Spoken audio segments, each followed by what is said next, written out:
जय हिंद दोस्तों, कैसे हैं आप लोग। तो आज हम बात करने वाले हैं साल 2011 में आई एक slasher film the orphan killer के बारे में। दोस्तों, इस फिल्म की कहानी काफी अच्छी है जो आपको बेहद पसंद आएगी, तो आप इस वीडियो को पूरा जरूर देखिएगा। फिल्म की स्टार्टिंग में हमें एक जख्मी लड़की दिखाई जाती है जिसे ऑर्फन किलर पकड़ रहा होता है। ये लड़की होती है ऑड्री, जो कि ऑर्फन किलर की बहन थी। ऑड्री उसे कहती है कि वो उसे बचपन से ही हेट करती है। ये सुन के वो किलर उसे कहता है कि वो उसे मॉम डैड के पास भेज रहा है और उसके बाद वो उस पे हमला कर देता है। फिर हमें एक दिन पहले की कहानी दिखाई जाती है कि वो अपनी बहन को क्यों मार रहा था। दोस्तों, ऑड्री एक कैथोलिक स्कूल में डांस टीचर थी और उसका बॉयफ्रेंड एक पुलिस ऑफिसर था जो उसे स्कूल तक छोड़ने आया होता है। उस दिन स्कूल में डांस का एक फंक्शन था जिसमें ऑड्री की स्टूडेंट्स नाचने वाली थीं। ऑड्री पहले चर्च में जाके प्रार्थना करती है कि उसके स्टूडेंट्स अच्छा परफॉर्म करें और वहां मौजूद फादर उसे आशीर्वाद देता है। उसके बाद ऑड्री जब रिहर्सल ऑडिटोरियम में जाती है तो देखती है कि उसके स्टूडेंट्स वहां नहीं हैं। वो वहां मौजूद साफ सफाई कर रहे दो लड़कों से पूछती है कि वो बच्चे कहाँ हैं, तो वो उसे कहते हैं कि वो कहीं बाहर गए हैं। ये सुन के ऑड्री उन्हें ढूंढने लगती है लेकिन वो उन्हें कहीं नहीं मिलते।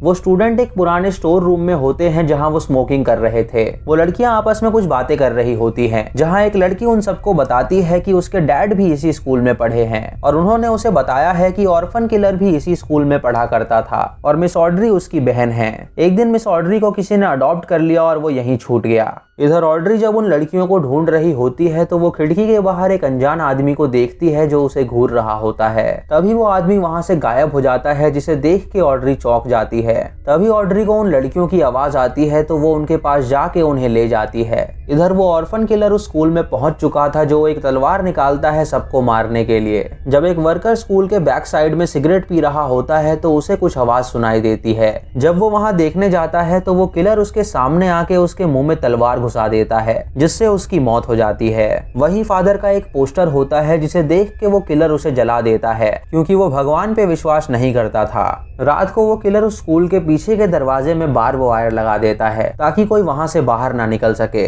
इधर वो प्रोग्राम अच्छा बीतता है जिससे ऑड्री बहुत खुश होती है। जब वो लड़कियां लॉकर रूम में होती हैं तो ऑड्री के साथ वो एक प्रैंक करती हैं। जब ऑड्री वहां आके अपना लॉकर खोलती है तो उसे उसके भाई का मास्क उसके अंदर मिलता है, जिसे देख के वो डर जाती है और लड़कियों को डांट के वहां से भगा देती है। जब ऑड्री नहाने के लिए जाती है तो वो किलर वहां आके अपना मास्क पहन लेता है। इधर बाकी स्टूडेंट्स अपने अपने घर चले जाते हैं लेकिन एक लड़की अपने पिता का इंतजार कर रही होती है जो उसे पिकअप करने अभी तक नहीं आया था। इधर ऑड्री जब नहा रही होती है तो वो अपने बचपन की बात याद करती है जब वो और उसका भाई मार्कस बाथ टब में बैठ के खेल रहे थे और उनके माता पिता किचन में उनके लिए खाना बना रहे थे। तभी वहाँ एक रॉबर आया जिसने उनके पिता को मार डाला। उनकी माँ ने जब पुलिस को फोन किया तो उस रॉबर ने उसे भी मार डाला और ये बच्चे बाथरूम से ये सब देख रहे थे।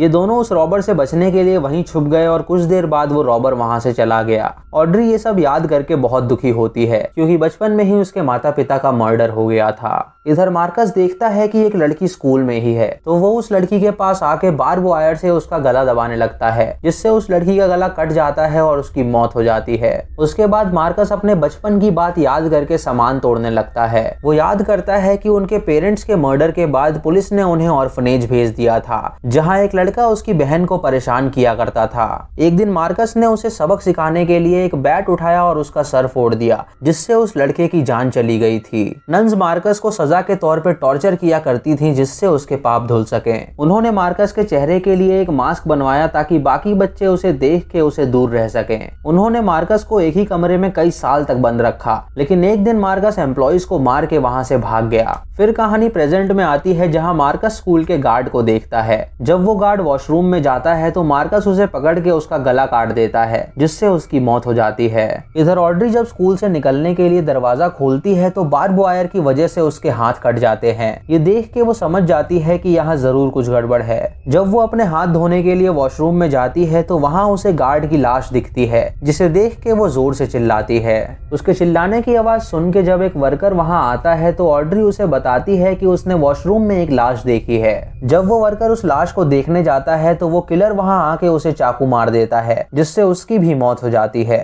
तभी मार्कस उसका सर काट के ऑड्री के सामने जाता है और उसका कटा हुआ सर ऑड्री की तरफ फेंकता है, जिसे देख के ऑड्री डर जाती है और वहां से भागने लगती है।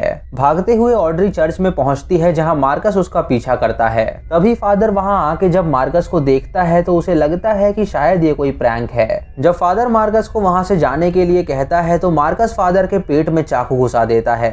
ऑड्री ये देख के बहुत डर जाती है और वहां से भागने लगती है और मार्कस एक एक्स लेके उसका पीछा करता है। तभी ऑड्री के पास एक नन आती है जो उसे बताती है कि उसने एक मास्क पहने आदमी को देखा जो सबको मार रहा है। ऑड्री उसे कहती है कि वो पागल है जो सबको मार देगा, तो वो यहाँ से भाग जाए। तभी मार्कस उस नन की आवाज सुन लेता है और वहां आके वो उसे एक्स से मार डालता है। मौका देख के ऑड्री वहां से भागती है और एक पाइप से मार्कस पे हमला कर देती है, लेकिन मार्कस उसे किसी तरह पकड़ लेता है और अपने साथ ले जाता है। फिर हमें फ्लैशबैक में दिखाया जाता है कि ऑड्री बचपन से ही अपने भाई को पसंद नहीं करती थी। एक दिन जब ऑड्री को कोई अडॉप्ट करने आया था तो ऑड्री ने अपने भाई से कहा था कि वो उसे जाने दे, वो ये कभी नहीं भूलेगी कि वो उसका भाई है, चाहे दुनिया कुछ भी कहे।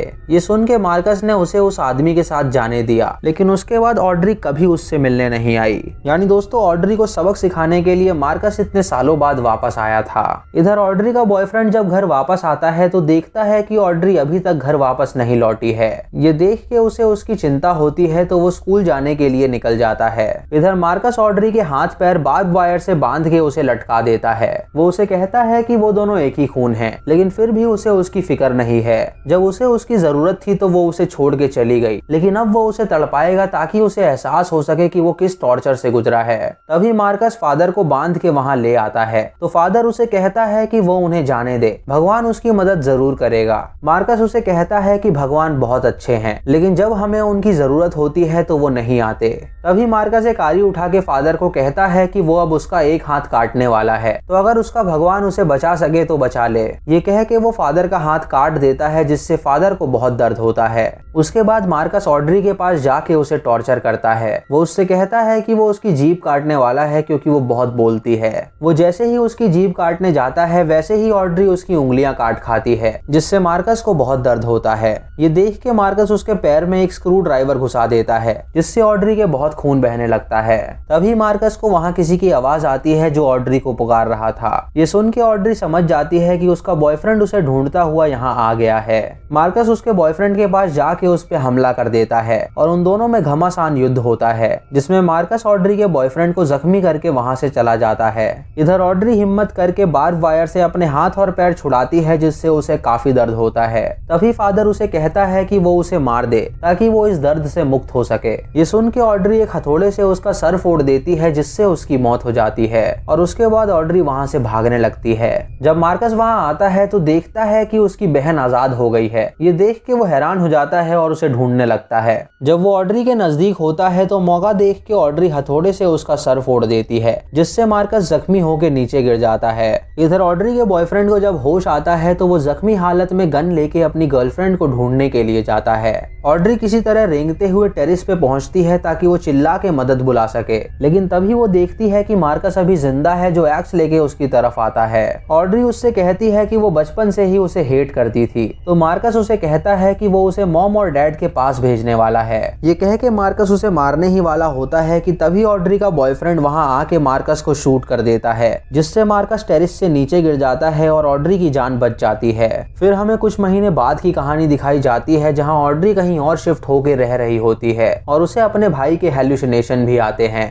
तभी एक पोस्टमैन ऑड्री को एक पार्सल देके जाता है। जब वो उस पार्सल को खोलती है तो उसमें एक खून से लथपथ स्कल होता है, जिसे देख के वो डर जाती है और मूवी खत्म हो जाती है। यानी वो किलर अभी तक मरा नहीं था और वो आगे उससे बदला लेगा। तो दोस्तों ये थी इस फिल्म की कहानी, जहां ऑड्री और मार्कस के माता पिता का मर्डर हो गया था। उस मर्डर के बाद ये बच्चे अकेले पड़ गए थे, तो पुलिस ने उन्हें एक ऑर्फनेज भेज दिया। ऑर्फनेज में एक बच्चा ऑड्री को बहुत परेशान करता था और उसे सबक सिखाने के लिए मार्कस ने उसे जान से मार डाला था। इस क्राइम के बाद मार्कस को वहां मौजूद नन्स ने बहुत टॉर्चर किया ताकि उसे अपनी गलती का एहसास हो सके। उन्होंने उसे एक ही कमरे में बंद रखा और उसको एक मास्क भी दिया ताकि बाकी बच्चे उससे दूर रह सकें। एक दिन उसकी बहन को जब अडॉप्ट करने के लिए लिए कोई आया तो उसकी बहन ने उसे कहा कि वो उसे कभी नहीं भूलेगी, लेकिन जब वो उस आदमी के साथ चली गई तो वो अपने भाई को भूल गई और वो उससे कभी मिलने नहीं आई। जब मार्कस बड़ा हुआ तो वो ऑर्फनेज से भाग गया और कुछ साल बाद वो लौटा अपनी बहन से बदला लेने के लिए। तो दोस्तों ये थी आज की वीडियो। अगर आपको वीडियो पसंद आई हो तो आप हमें कमेंट सेक्शन में जरूर बताएं और ये भी बताएं कि ऑर्फन किलर का कितना किल काउंट है।